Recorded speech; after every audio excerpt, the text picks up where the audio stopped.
നമുക്കിനി ഒരു സിനിമാ കഥയിലേക്ക് പോവാം അല്ലേ? തീർച്ചയായും ഇടുക്കിയിൽ നിന്നുള്ള കഥയാണ്. ഒരുപക്ഷെ എല്ലാവർക്കും ആ സമയത്ത് അറിയാവുന്ന അതെ, ഒരു വ്യത്യസ്തമായ ഒരു സിനിമയായിരുന്നു അല്ലേ?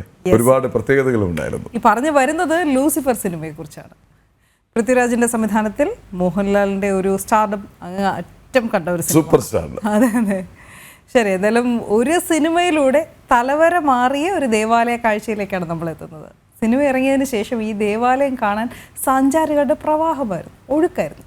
ഇവിടേക്ക് എത്തിയവർ തേയിലക്കാടിന്റെ നടുവിലുള്ള ആ പള്ളിക്ക് ഒരു പേര് വിട്ടു, ലൂസിഫർ.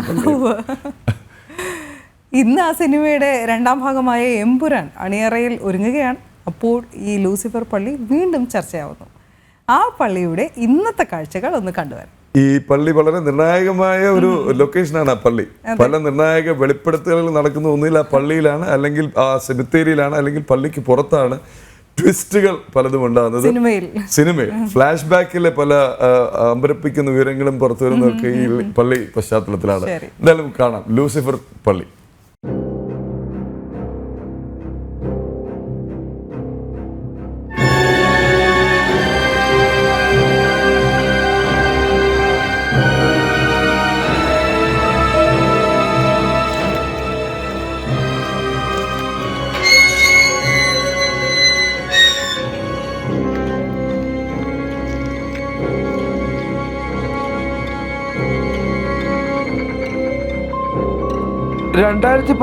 പൃഥ്വിരാജ് സംവിധാനം ചെയ്ത് മോഹൻലാൽ, മഞ്ജു വാര്യർ, വിവേക് ഒബ്രോയ് ഉൾപ്പെടെ വൻ താരനിരയാണ് നിരന്ന സിനിമ.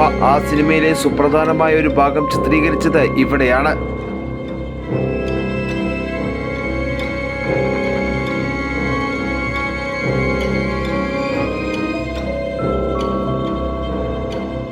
ഉപ്പുതറയ്ക്ക് സമീപം ചീന്തലാറിലാണ് ഈ പള്ളി സ്ഥിതി ചെയ്യുന്നത്.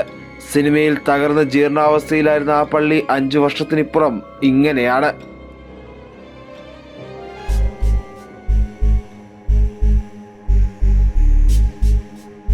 തകർച്ചയുടെ ഇരുണ്ട കാലഘട്ടത്തിനപ്പുറം പള്ളിക്കൊരു ഉയർത്തെഴുന്നേൽപ്പ് ഉണ്ടായിരിക്കുന്നു. തകർന്ന പള്ളിയോട് ചേർന്ന് ഇല പൊഴിച്ചു നിന്നിരുന്ന ആ മരം അതേ അവസ്ഥയിൽ ഇപ്പോഴും മോടികൂട്ടപ്പെട്ട പള്ളിക്കൊപ്പം തലയുയർത്തി നിൽക്കുന്നു.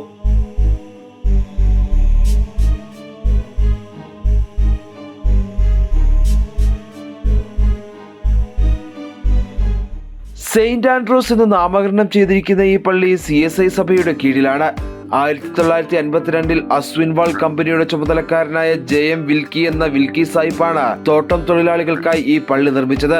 ആദ്യകാലത്ത് CSI, മാർത്തോമ, യാക്കോബായ വിഭാഗങ്ങൾ ഒരുമിച്ചാണ് ഇവിടെ ആരാധന നടത്തിയിരുന്നത്. ഓരോ ഞായറാഴ്ചയും ഓരോ വിഭാഗക്കാർ അവിടെ ആരാധന നടത്തും. പിന്നീട് മാർത്തോമ, യാക്കോബായ സഭകൾ പുതിയ പള്ളികൾ സ്ഥാപിച്ചപ്പോൾ സെന്റ് ആൻഡ്രൂസ് ദേവാലയം CSI സഭയുടേതായി. 1970 കാലഘട്ടത്തിന് മുമ്പ് നിർമ്മിച്ച ഒരു ദേവാലയമാണ് ഈ സെന്റ് ആൻഡ്രൂസ് CSI ദേവാലയം.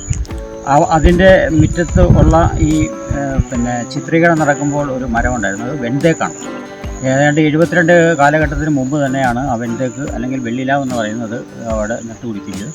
അതിലാണ് ഷൂട്ടിംഗ് ലൊക്കേഷനായിട്ട് നിന്നത്. പള്ളിയുടെ മുറ്റത്തിപ്പം ആയിട്ട് നിൽപ്പുണ്ട്. ഇപ്പോൾ ഇവിടെ CSIയുടെ ആരാധനകൾ വേറെ 3-ാം ഡിവിഷൻ എന്ന് പറയുന്ന പ്രദേശത്താണ് ഇപ്പോൾ പള്ളി നിർമ്മിച്ചിട്ടുള്ളത്. ആ പള്ളി നിർമ്മിച്ചിട്ടുള്ളതുകൊണ്ട് ഇപ്പം ആരാധന നടക്കുന്നത് അവിടെയാണ്. ആരെങ്കിലും ആ ഇടവക്കാരായിട്ടുള്ള ആളുകൾ മരിക്കുമ്പോൾ അവരെ അടക്കം ചെയ്യുന്ന സെമിത്തേരി ആണ് ഇവിടെയുള്ളത്. എങ്കിലും ദേവാലയത്തിൻ്റെ ആളുകൾ ഇവിടെ വരികയും അതിൻ്റെ കാര്യങ്ങൾ നോക്കുകയും ചെയ്യും. ഇടിഞ്ഞ് വീഴാറായ അവസ്ഥയിലായിരുന്നു ഷൂട്ടിംഗ് നടക്കുന്ന ഈ സമയത്ത് പള്ളി ഉണ്ടായിരുന്നത്. ലൊക്കേഷനിൽ അല്ലെങ്കിൽ അതിൻ്റെ സിനിമ അണിയറ പ്രവർത്തകർ അത് തന്നെ അതുമായി ബന്ധപ്പെട്ട് ഈ പള്ളി ഷൂട്ടിങ്ങിന് വേണ്ടിയിട്ട് ഒരു പുനർനിർമ്മിക്കുകയും മെയിൻ്റനൻസ് നടത്തുകയും ഒക്കെ ചെയ്ത് നല്ലപോലെ അന്ന് പണിതെടുത്തിട്ടുണ്ട്. കാലങ്ങളായി ആരും തിരിഞ്ഞു നോക്കാതെ തകർച്ചയുടെ വക്കിലായിരുന്ന പള്ളി ലൂസിഫർ സിനിമയിലൂടെയാണ് ശ്രദ്ധിക്കപ്പെട്ടത്. പള്ളിയും പള്ളിയോട് ചേർന്നുള്ള കാഴ്ചകളും അതിമനോഹരമായി തന്നെ സിനിമയിൽ ആവിഷ്കരിച്ചു. പള്ളി കാണാൻ പിന്നീട് സഞ്ചാരികൾ ഇവിടേക്ക് ഒഴുകിയെത്തി. സിനിമയുടെ നിർമ്മാതാവായ ആന്റണി പെരുമ്പാവൂരാണ് 7 ലക്ഷം രൂപ മുടക്കി ഇന്നു കാണുന്ന വിധം പള്ളി പുനർനിർമ്മിച്ചത്.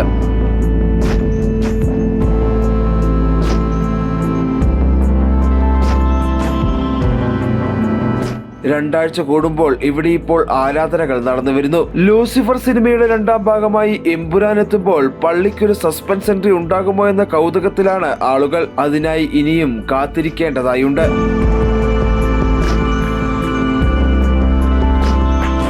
തോട്ടം മേഖലയുടെ ചരിത്രത്തിന്റെ ഭാഗമായ ദേവാലയത്തെ തകർച്ചയുടെ പഴയ കാലഘട്ടത്തിലേക്ക് തള്ളിവിടാതെ സംരക്ഷിക്കുന്നുവെന്നതും അഭിനന്ദനാർഹമാണ്.